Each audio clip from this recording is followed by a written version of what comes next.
Welcome to That's Pretty Neat. Today we'll be talking about Inu-Oh. For those that aren't familiar with the Tales of Heike, it's a historical and slash fictional retelling of the clash between the Taira and the Minamoto clan. Mm-hmm. This movie covers one of the short stories within the Heike Monogatari, which is the story of Inu-Oh. This story follows the main character, who is a young fisherman's son named Tomona. Yeah. And so he is essentially, through a series of misfortune, is blinded and essentially has to go traveling to, initially it's to seek revenge. Mm-hmm. But no, that whole revenge thing is immediately dropped when he meets a biwa player, yes, who is a biwa monk, and he also happens to be blind. And so they form this kinship immediately because of that. One of the things I have to praise this movie for is its beautiful artwork. When the movie starts off, it does this amazing time travel segment. We start off in modern day Japan.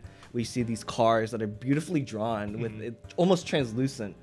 And then you hear the strumming of the biwa, and then it starts flashing back. The quick cuts with the strumming of the biwa to denote the passage of time, or like put us back in time, is spectacular. Yes. Yeah. And going back to the concept of the art style, something that I wish they had used a little bit more is they do a flashback where they're talking about this pivotal river battle. They do the recreation with this beautiful ukiyo-e print style. And so I thought that was beautifully done, but that's the only part of the movie that they use that art style. That is a, I think, direct callback to the opening of Tatami Galaxy, which is extremely similar open. Yeah, I didn't think of that. And in terms of the art style, so you are an animator yourself.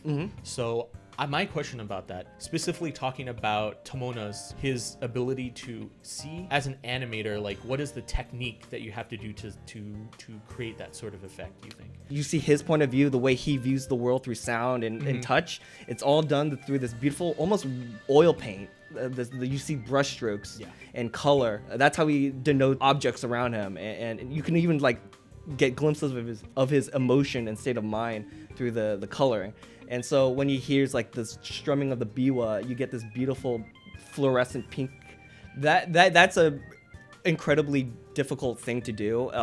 Depicting any kind of like handicap through a visual means is always going to be difficult, especially blindness. How do you give a visual indication for something that has no visual, elements towards it?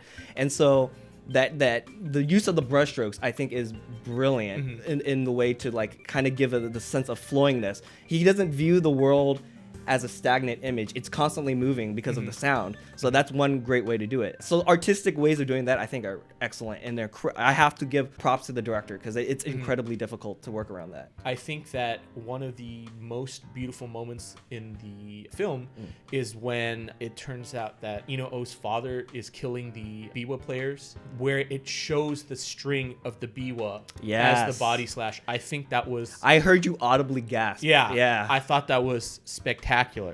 And I think one of the biggest strengths of this film was the sound design. Yes, absolutely. The sound design, it's so layered. You hear the crinkling of things. Like, I think generally most anime series or even anime films, or just movies in general, do not pay it that much attention to their sound design. But like maybe in an anime you'll hear the cicadas, and that's the biggest background noise that you'll hear. Yeah. But I think that the crunching of feet walking on grass, the tapping of the walking sticks as they move along, the sounds of animals. Another Tomona hearing moment that is so beautiful is when he first perceives Inu-Oh, where he hears the food kind of being dropped along the thing, and it creates a trail for the birds. Oh, yes. And then you hear the movement of animals around his feet. I think that is just a testament to what a master Yuasa is. Well, let's get into the meat and potatoes of like what makes this such a unique film. Is that through their no plays, they start incorporating modern music, and that's something I did not know they were going to do with this film. And they have awesome songs. These I would say you can watch this movie just for the music.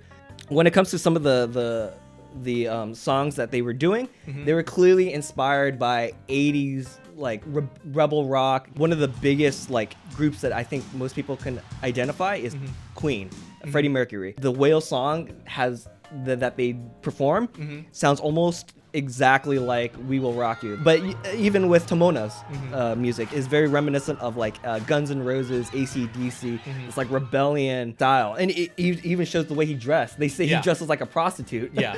and he has long hair, so it's a very reminiscent of like that like hair metal. The first dance that Inu-Oh does, that's very clearly like Michael Jackson inspired. He does like the high pitch.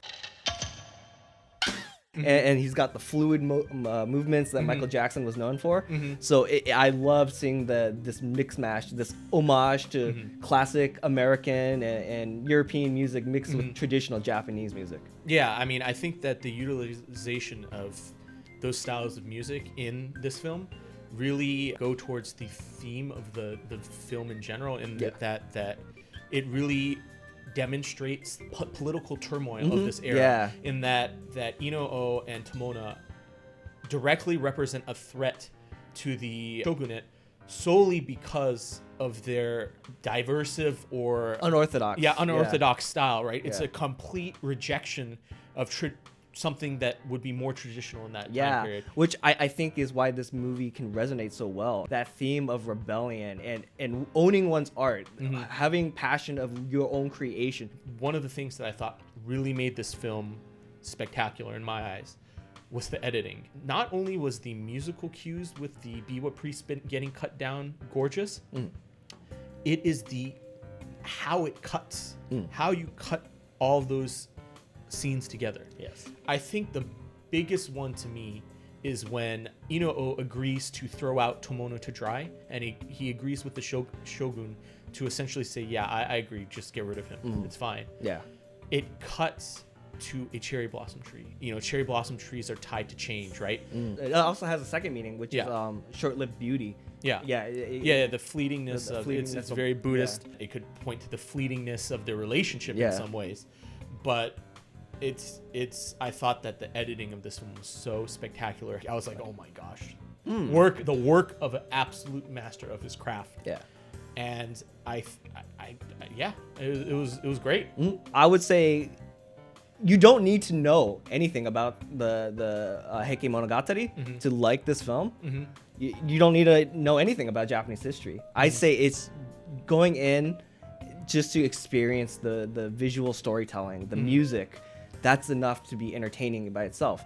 Yeah, no, I think that this film was really great. I wouldn't put it at the top of my favorite Yuasa works personally. Here. Yeah, I'd say it's kind of a middle tier Yuasa. Middle high for me. Yeah. This is a very solid Yuasa. Yeah. You can go into the theater, and especially with how expensive movie tickets are nowadays, you can feel confident that your $12 or $16 is worth it on this film for sure. Yeah. So, I mean, any final thoughts about this, about Inu-Oh? No, other than I highly recommend it. Please check it out. Yeah, no, I definitely think it's worth a watch for sure, and especially watching it in theaters. I think that watching the visuals of this film are much more enjoyable if seen on a big screen rather than on your TV or your cell phone, for sure. Yeah. Yep. And that's it. All right. Yeah. See you next time, guys. Yep. Thank you.